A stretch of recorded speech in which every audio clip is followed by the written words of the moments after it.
परिचय। अंकिता, जैसे कि हम पहले भी चर्चा कर चुके हैं कि जंतु परपोषी जीव होते हैं। वे अपना भोजन स्वयं नहीं बना सकते हैं, इसलिए भोजन की तलाश में उन्हें यहाँ वहाँ घूमना पड़ता है। उन्हें साथ ही शरण की खोज में तथा जीवन की अन्य क्रियाओं के लिए भी इधर उधर घूमना पड़ता है। महत्वपूर्ण गतिविधियों की सटीक प्रदर्शन के लिए हर गतिविधि के लिए विभिन्न ऊतक होते हैं। अपने कार्यों के आधार पर जंतु ऊतक 4 प्रकार के होते हैं: एपिथीलियमी ऊतक, संयोजी ऊतक, पेशिया ऊतक तथा तंत्रिका ऊतक। उद्देश्य। इस पाठ के अंत में आप निम्न करने में सक्षम हो जाएंगे: जंतु ऊतकों को परिभाषित करना, जंतु ऊतकों के प्रकारों को पहचानना, एपिथीलियमी ऊतकों के गुणों को समझना, एपिथीलियमी ऊतकों के प्रकारों को जानना, एपिथीलियमी ऊतकों के कार्यों को जानना, संयोजी ऊतकों के गुणों को समझना, संयोजी ऊतकों के प्रकारों को जानना, संयोजी ऊतकों के कार्यों को जानना, पेशीय ऊतकों को जानना, पेशीय ऊतकों के प्रकारों को पहचानना, पेशीय ऊतकों के कार्यों को जानना, तंत्रिका ऊतकों को जानना, तंत्रिका ऊतकों के प्रकारों को पहचानना, तंत्रिका ऊतकों के कार्यों को जानना। एपिथीलियमी ऊतक ऐसे ऊतक जो कि शरीर के अंगों को बाहर से ढकते हैं तथा खोखले अंगों को अंदर से रेखित करते हैं, एपिथीलियमी ऊतक कहलाते हैं। हाँ अंकिता, एपिथीलियमी ऊतक की कोशिकाएं एक दूसरे से कसकर सटी होती हैं तथा एक अनवरत परत का निर्माण करती हैं। इन कोशिकाओं के मध्य अंतरा कोशिका स्थान तथा मैट्रिक्स नहीं पाया जाता। एपिथेलियमी कोशिकाएं त्वचा, मुख गुहा के अस्तर पर आहार नली, वृक्कीय नली, फेफड़े तथा ग्रंथियों में पाई जाती है। एपिथेलियमी ऊतकों के प्रकार।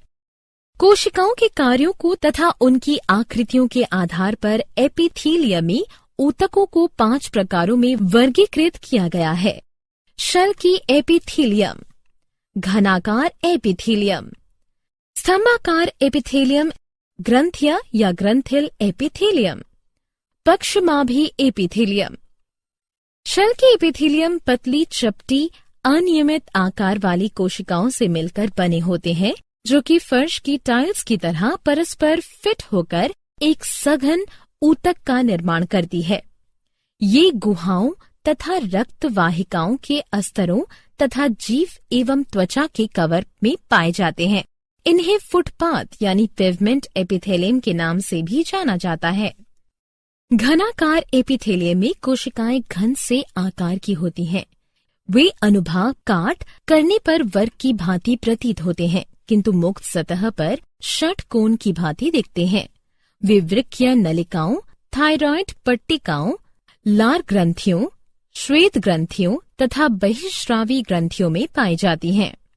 स्तंभाकार एपिथेलियम ऐसी कोशिकाएं से मिलकर बने होते हैं जो कि स्तंभ की भांति दिखाई देती हैं, क्योंकि वे चौड़ाई की अपेक्षा अधिक लंबी होती हैं।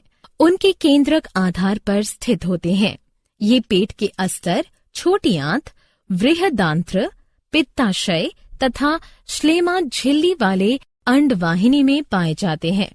स्तंभाकार एपिथेलियम कभी कभी रूपांतरित होकर ग्रंथियों का निर्माण करते हैं, जिनसे कुछ रसायनों का स्रावन होता है तथा इस प्रकार ग्रंथियां एपिथेलियम में बदल जाती हैं। ये आमाशय की श्लेमा झिल्लियों में तथा श्वेत एवं तेल ग्रंथियों में पाए जाते हैं। क्या आप जानते हैं कि कुछ स्तंभाकार या घनाकार कोशिकाओं में मुक्त सीमा पाई जाती है, जो कि धागे सदृश कोशिका द्रव्य ब्राह्म्य विकास, जिन्हें पक्षम सीलिया कहते हैं, को धारण करते हैं। ऐसी कोशिकाएं पक्षमाभी एपिथेलियम का निर्माण करती हैं। ये शुक्राणु नलिकाओं, श्वास नली, श्वासनियों, वृक्कीय नलिकाओं तथा अंडवाहिनियों में पाई जाती है। एपिथेलियमी ऊतकों के कार्य। शल्की एपिथेलियम यांत्रिकों यानी आघातों, रोगाणुओं में प्रवेश तथा रसायनों से शरीर के आंतरिक भागों की रक्षा करता है। तथा उन्हें मृत होने से बचाता है। घनाकार एपिथेलियम अवशोषण, उत्सर्जन तथा श्रावण में सहायक होता है। ये यांत्रिक सहायता भी प्रदान करता है। स्तंभाकार एपिथेलियम का मुख्य कार्य अवशोषण तथा श्रावण होता है। ग्रंथीय एपिथेलियम का मुख्य कार्य इन ग्रंथियों से श्रावण करना होता है। पक्षमाभी एपिथेलियम की पक्षमों की गति से ठोस पदार्थों को गुहा द्वारा एक दिशा में चलन होता है। संयोजी उत्तक। संयोजी उत्तक विभिन्न अंगों तथा उनके भागों को परस्पर बांधे रखने का कार्य करते हैं।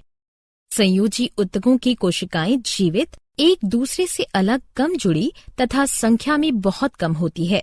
जैव संदृश अंतराकोशिक पदार्थ जो कि आधात्री मैट्रिक्स कहलाते हैं, संयोजी उत्तक का मुख्य भाग बनाता है। आधात्री की प्रकृति तंतुमय होती है तथा ये अन्य उत्तकों को बांधे रखता है। संयोजी उत्तकों के प्रकार। माधुरी, क्या तुम जानती हो कि जंतुओं में संयोजी उत्तक कितने प्रकार के होते हैं? हाँ, जंतुओं में 5 प्रकार के संयोजी उत्तक पाए जाते हैं। एरियोलर संयोजी उत्तक, सघन नियमित संयोजी उत्तक, वसा यानी एडिपोज संयोजी उत्तक, अस्थिमय कंकाल संयोजी उत्तक और तरल संयोजी उत्तक। एरियोलर संयोजी उत्तक एक ढीला तथा कोशिकीय संयोजी उत्तक होता है। एरियोलर संयोजी उत्तक के आधात्री मैट्रिक्स में श्वेत तथा पीले कोलेजन तंतु पाए जाते हैं। सघन नियमित संयोजी उत्तक में तंतु तथा कोशिकाएं सघन प्रकार से एक क्रम से लगे होते हैं। सघन नियमित संयोजी उत्तक कंडरा तथा स्नायु का मुख्य घटक होता है। वसा यानी एडिपोज संयोजी उत्तक मुख्यतः वसीय कोशिकाओं, जिन्हें एडिपोसाइटिस भी कहते हैं, के गठबंधन से बनता है। वे वशीय कोशिकाएं अंडाकार या गोल होती हैं, जिनमें की वसा की एक बड़ी बूंद होती है। अस्थिमय यानी कंकाल संयोजी उत्तक उपास्थि तथा अस्थि से मिलकर बना होता है, जो कि कशेरुकियों के शरीर का अंत कंकाल का निर्माण करते हैं। तरल संयोजी उत्तक शरीर के विभिन्न भागों को जोड़ता है तथा शरीर में एक नियमितता बनाए रखता है। इसके अंतर्गत रक्त तथा लसिका आते हैं। क्रियाकलाप। रक्त कोशिकाओं के विभिन्न प्रकारों को जानने के लिए चलो एक क्रियाकलाप करते हैं। मैंने एक स्लाइड पर एक बूंद रक्त की डाली है तथा अब सूक्ष्मदर्शी के अंतर्गत इसका पर्यवेक्षण करती हूँ। हम लाल रुधिर कोशिकाओं या रक्ताणु इरिथ्रोसाइट, श्वेत रुधिर कोशिकाओं या श्वेताणु ल्यूकोसाइट तथा पट्टिकाणु प्लेटलेट को देख सकते हैं। प्लाज्मा रुधिर का कुल 55% भाग बनाता है। प्लाज्मा एक जटिल तरल है जिसमें अकार्बनिक लवण तथा कार्बनिक पदार्थ जैसे एल्ब्यूमिन, ग्लोबुलिन तथा फिब्रिनोजन, ग्लूकोज, एमिनो अम्ल, वसा, विटामिन, एंजाइम, हार्मोन तथा त्यज्य पदार्थ जैसे यूरिया तथा यूरिक अम्ल पाए जाते हैं। मानव लाल रुधिर कोशिकाएं गोल, उभयावतल यानी वाइकोनकेव तथा संख्या में अधिक होती है।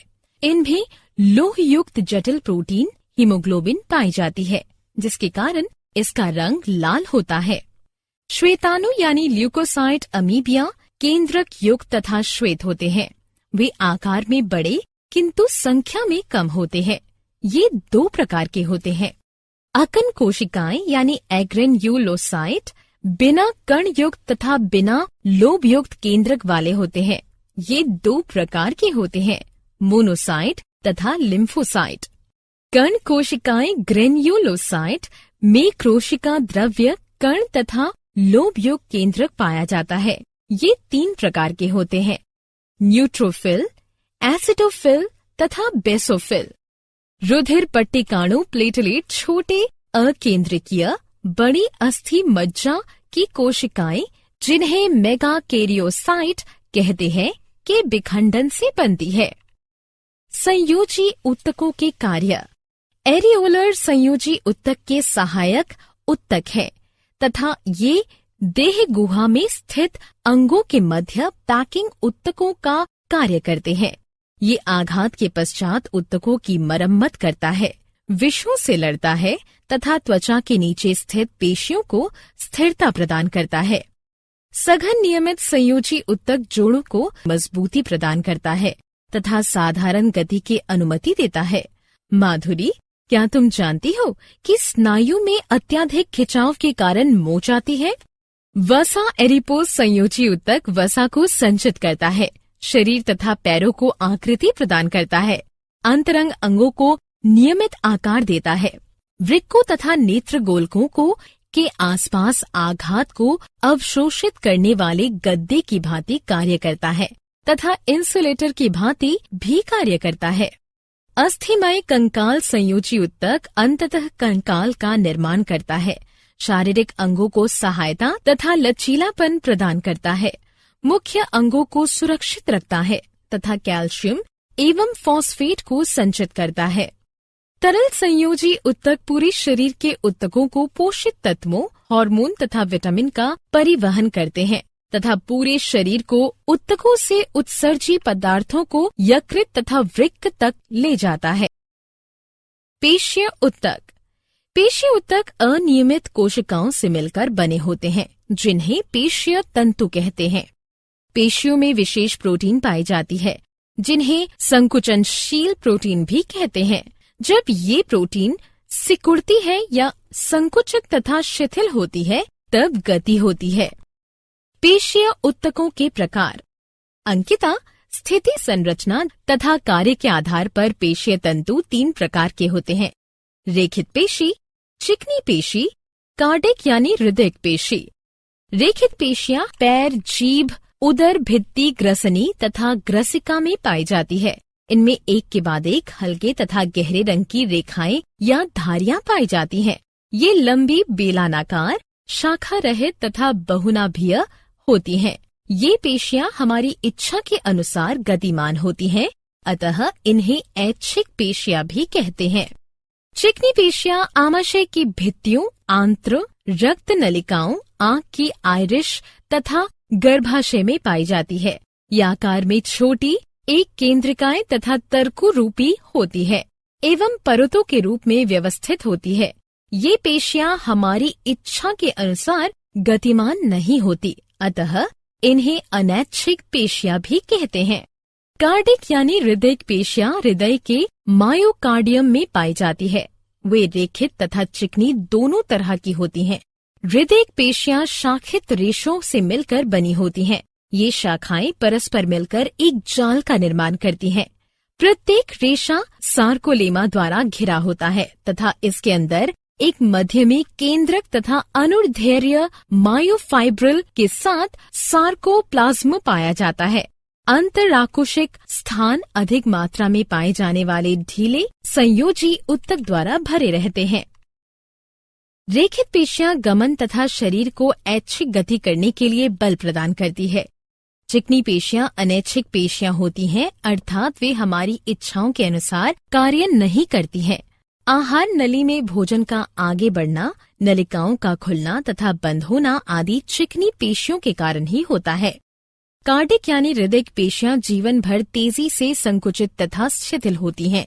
ये संकुचन तथा शिथिलन हृदय कोशिकाओं को रुधिर को पंप करने में तथा रुधिर को शरीर के विभिन्न भागों तक पहुंचाने में सहायक करता है। तंत्रिका उत्तक। तंत्रिका उत्तक वो उत्तक है जो हमारे शरीर को संदेश प्रवाहित करता है।